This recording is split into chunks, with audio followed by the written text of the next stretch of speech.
So something happened to me that was totally not magical. My plantar fascitis, I think it is, really started acting up to the point where I couldn't stand. Could barely not stand. I could barely not walk. I mean, I'm like hobbling.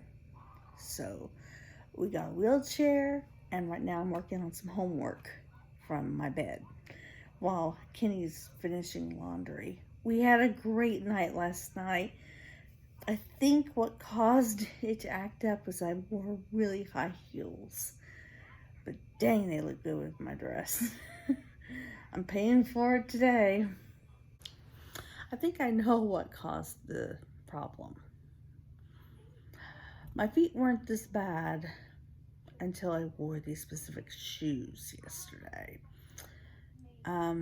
These shoes are really high heels. I got them because my husband likes high heels on me. He's a man. Men like women in high heels. My husband's no different. I know for a fact that he prefers to see me in high heels. So I did it. And I hurt the whole way through dinner wearing those shoes. But I did it because I wanted to make him happy. Sometimes you gotta hurt in order to make him happy. And so I woke up this morning and I can barely walk. And I think I've stretched out my muscle in my foot. And to the point to where I can't put weight on it right now. I think that's what happened. So I'm going to go brush my teeth and everything. Okay, so this is an interesting scenario here. And I'm going to tell you why in just a second. I can actually get around pretty decently in a wheelchair. I mean, it's not perfect. The reason why is because I was in a wheelchair for nearly a year, off and on, after I had my leg busted. So being in a wheelchair is not exactly unfamiliar territory to me. That's why I went ahead and bought one, because I've had issues before. It just... Funny thing, I think my husband actually likes pushing me around the chair. I think it gives him an idea that he's taking care of me. He pushes me around and I'm making me sound like, hey, you gotta have some fun with it, right?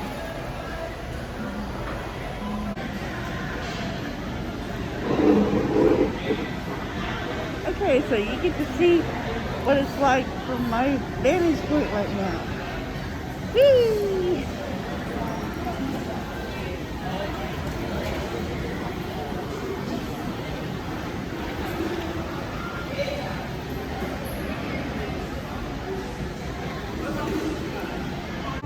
This is a new video.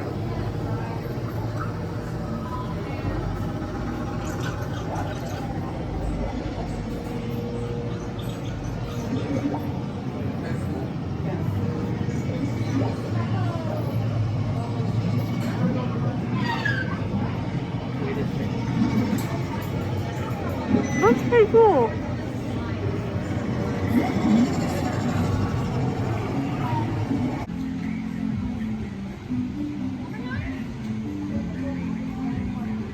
Hi there. I'm a pretty bird. Yeah. You pretty bird. Come just visit us.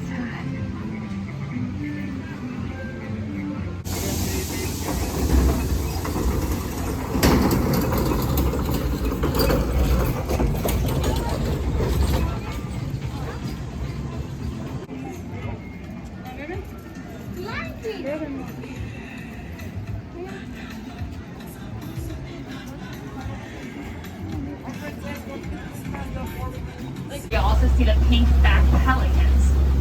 It's the skin on their back that has that pink coloring, and it'll turn an even brighter pink during mating season.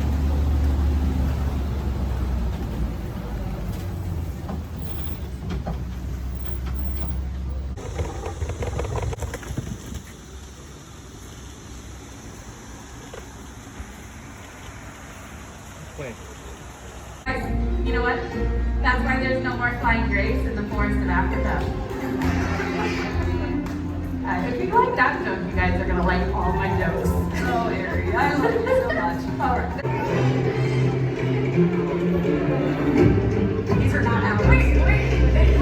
Is the owl supposed to be next? Chicken? Yeah. Chickens. I'm gonna help her because one of the largest owl species in the whole world, the largest owl in Africa where they're found. And in case you didn't know, on the way out, they can fly really quietly. And he's gonna fly right through the middle. So let's see if he wants to demonstrate that silent flight one more time. Are you ready, buddy? Everyone's ready. They have cameras up and ready to go. He's thinking about it. No. Come on! Why?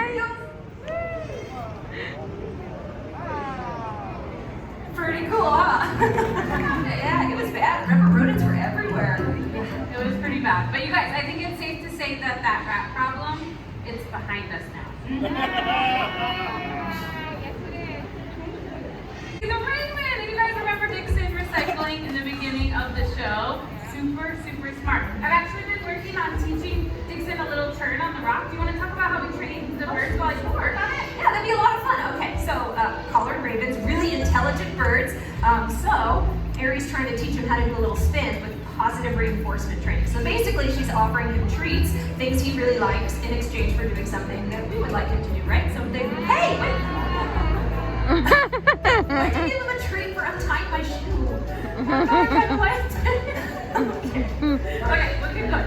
Very funny. Okay. But like you can see, you know, sometimes if you offer them treats for doing a exception to the rule. So, hey, let's show them the front end. There we go. And do you think you can give everybody a little greeting? It's a very tiny greeting, a little bit of that mimicry for you guys. I can tell you what kind of parrot Keto is, but she can actually do it herself. This is Keto. She's a double yellowhead Amazon parrot. I know, it's a mouthful. Pretty good. So Keto has lived around people her whole life, and she's picked up on some really fun animal sounds too since she's lived here. So if you went over in the Maharaja Jungle Trek today, you might have seen the big, scary tiger.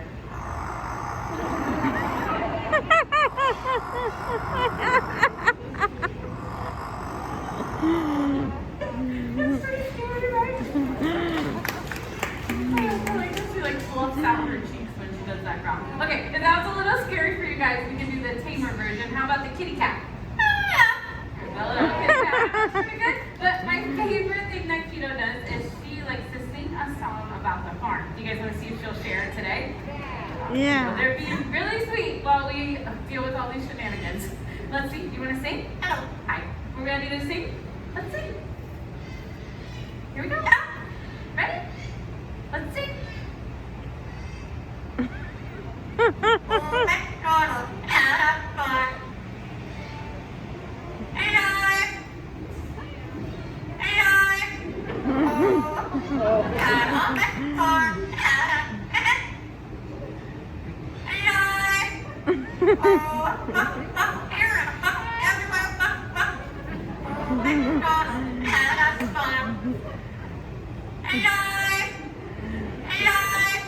Oh.